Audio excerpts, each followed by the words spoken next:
Dnes vám chci říct jednu důležitou věc. Zdraví není jen o tom, co jíme, ale ještě víc o tom, co si dokážeme odpustit. Můžete sníst celý talíř potravin plných vitamínu C, ale když to zakončíte dortíkem, vaše tělo tento vitamin nevyužije naplno. Proč? Protože když je v krvi hodně cukru, glukóza bude bránit vitaminu C dostat se tam, kde je ho potřeba, do buněk. Další příklad jsou třeba drogy jako káva nebo alkohol. Ty zase brání vstřebávání železa, zinku a dalších stopových prvků a spotřebovávají důležité antioxidanty.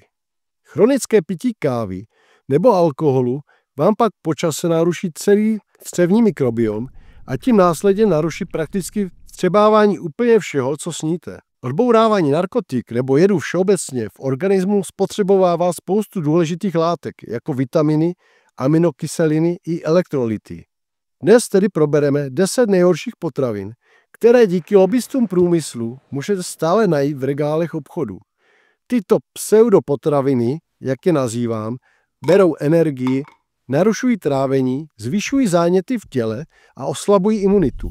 Ale nebojte, ke každé vám řeknu i pár konkrétních příkladů, abyste přesně věděli, co se vyplatí z jídelníčku vyřadit jako první. Začneme od zdola a postupně budeme odhalovat ty nejškodlivější potraviny na trhu. Číslo 10. Chované ryby.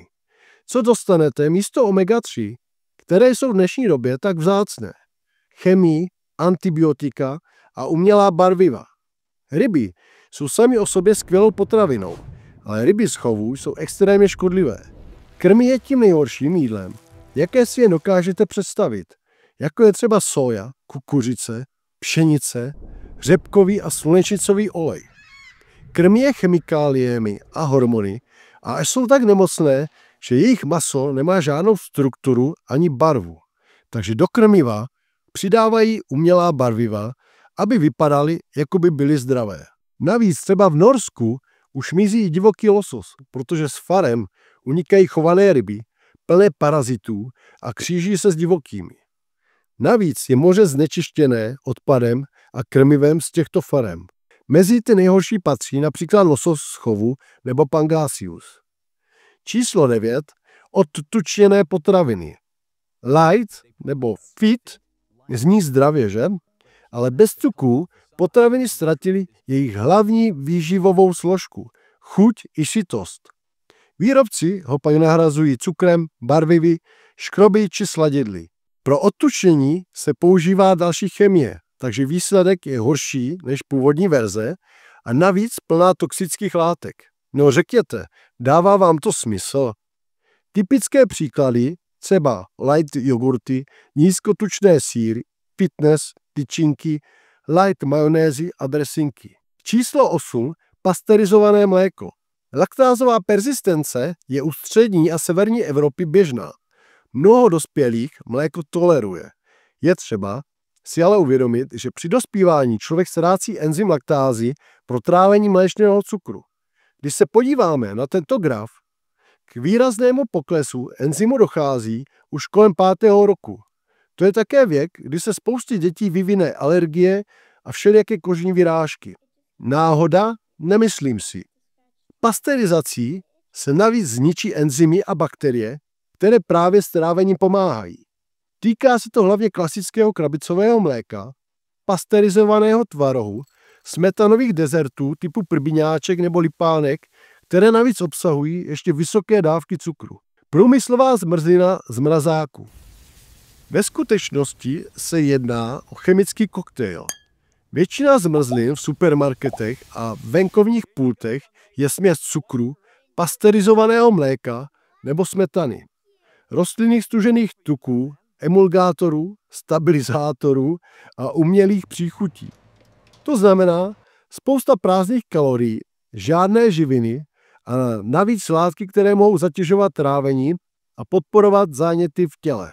Pokud už musíte zmrzlinu, měla by být ze smetany, mléka, vajec, ovoce a třeba trochu medu. Nic víc není potřeba. Číslo 6. Chipsy. Tuto kategorii asi zná každý, ale stojí za připomínku. Stovky kalorií ze škrobu a přepálených olejů, bez bílkovin, bez vlákniny, bez vitaminů. Navíc při vysokých teplotách vznikla akrylamid, další důvod brzdit. Příklady jsou bramborové chipsy, kukuřičné křupky, tortilla chipsy, cibulové kroužky, slané sneky z mouky, například preclíky a tak dále. Číslo 5. Průmyslově zpracované potraviny. Potraviny, kde výrobce nahradil skutečné suroviny náhražkami, aditivy a barvivy. Mezi nejhorší řadím používané dusitany a dusičnany v uzeninách. Rakovinotvorné látky, které se přidávají pro hezký a růžový vzhled uzenin. Přitom by stačilo tyto látky globálně zakázat a žádný výrobce by si pak nemohl stěžovat, že zrovna ta jeho šunka se neprodává, protože prostě není dost růžová. Příklady jsou paštiky, salámy, instantní polévky, hotová jídla v plechovce, instantní kaše, mražené pici a různé nugetky pro děti. Číslo 4. Sušenky a cereálie. Mnoho lidí věří, že cereálie jsou zdravé. Marketing fit snídaně často maskuje jenom směs mouky, cukru a škodlivých tuků. Jsou i výjimky, ale většina snídaňových cereálií je jen sladkost. Mezi past patří třeba Bebe Dobré ráno, různé Cheerios, Chocapik, kukuřičné lupinky, mysli tyčinky nebo Oreo. A teď se dostáváme do top 3, která je podle mého názoru zodpovědná za 90% vytížení našich nemocnic. Od dentálních problémů přes alergie, depresi, akné, inzulínovou rezistenci, čili cukrovku, až po onkologická onemocnění. Představte si ty prázdné nemocnice, kdybychom v obchodech neměli následující trio potravin. Číslo 3. Rafinovaný cukr. Například schlazené nápoje jako dětské džusíky nebo kola jsou jen tekutý cukr bez živin. Okamžitě zvedají hladinu glukózy v krvi, rozhazují hormonální rovnováhu a podporují inzulínovou rezistenci. Přijmout cestu k cukrovce a obezitě. Kromě obrovského množství cukru obsahují i umělá barviva a sladidla, která tělu rozhodně neprospívají. Cukr oslabuje imunitní systém, protože představuje snadno dostupný zdroj energie pro patogeny v těle. Od bakterie Streptococcus mutans, která stojí za vznikem zubního kazu, až po nádorové buňky, jež také využívají glukózu jako svůj hlavní zdroj energie. Energetické nápoje k tomu navíc přidávají vysoké dávky kofeinu a syntetické přísady, které zatěžují ledviny, srdce i nervový systém. Jako výstižnou analogii si můžeme představit listy koky. Indiáni v Peru je žvíkají po staletí bez problému, ale když se z nich extrakcí získá bílý prášek, účinek na organismus je úplně jiný. Vzniká závislost a zdravotní komplikace. Stejně tak je to s extrahovaným čistým cukrem. Pozor na sirupy, koly, fanty, ledové čaje a podobně. Ovocné džusíky, multivitaminové nápoje a hlavně energetické drinky typu Red Bull.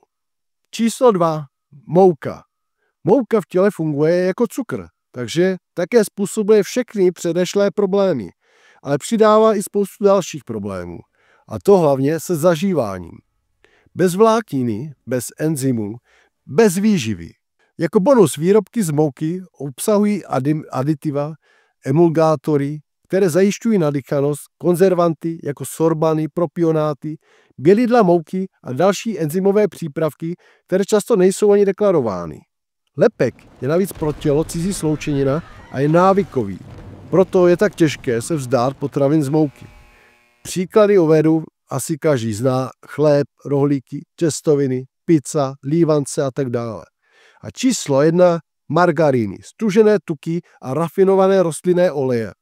Umělé tuky, které tělo nerozezná a které se podílejí na vzniku zánětů a kardiovaskulárních problémů. To, že je stále najdete na regálech obchodů, jen ukazuje na totální selhání systému. Takže pozor na všechny margaríny, rostlinné máslo, na pečení, všechny rafinované oleje. U nás asi nejpoužívanější slunečnicový, řepkový, sojový, palmový a tak dále. A co způsobují? Chronické záněty. Vysoký obsah omega-6 mastných kyselin, hlavně kyselina linolová, rozhazuje rovnováhu s omega-3 a podporuje zánětlivé procesy. Ty se pak podílejí na vzniku onkologických onemocnění. Bolesti kloubů a artritida. Zánět se často projevuje právě v kloubech. Otok, stuhlost nebo bolest. Kardiovaskulární problémy. Oxidované tuky poškozují cévy, zvyšují riziko aterosklerózy a srdečních chorob. Obezita a inzulinová rezistence. Rafinované oleje zhoršují citlivost na inzulin a přispívají k ukládání tuku. Poruchy imunity. Dlouhodobý zánět oslabuje obranyschopnost organismu. Když to spojíte dohromady, je jasné, že rafinované oleje a margariny jsou jako palivo pro jakoukoliv nemoc. Jako bonus jsem si nechal donut. Donuty jsou ukázkovým příkladem potraviny, která kombinuje vše nejhorší, jako je rafinovaný cukr, bílou mouku, stužené tuky, umělá aromata a barviva, GMO kukuřice, GMO soja. Podobně jsou na tom naše koblihy, croissanty z obchodních řetězců, mafiny a většina zákusků z pekáren. Co z toho plyne? Když něco vynecháte, nahraďte to něčím lepším. Jinak se vám bude stýskat a brzy sklouznete zpět ke starým návykům. Čím horší potravina, tím víc návykových látek do nich výrobci přidávají. Objevte nová jídla. Začněte pomalu obměňovat ledničku, objevte domácí verze. A hlavně dělejte to postupně a bez stresu. A jestli se vám toto video líbilo, určitě mrkněte také na toto.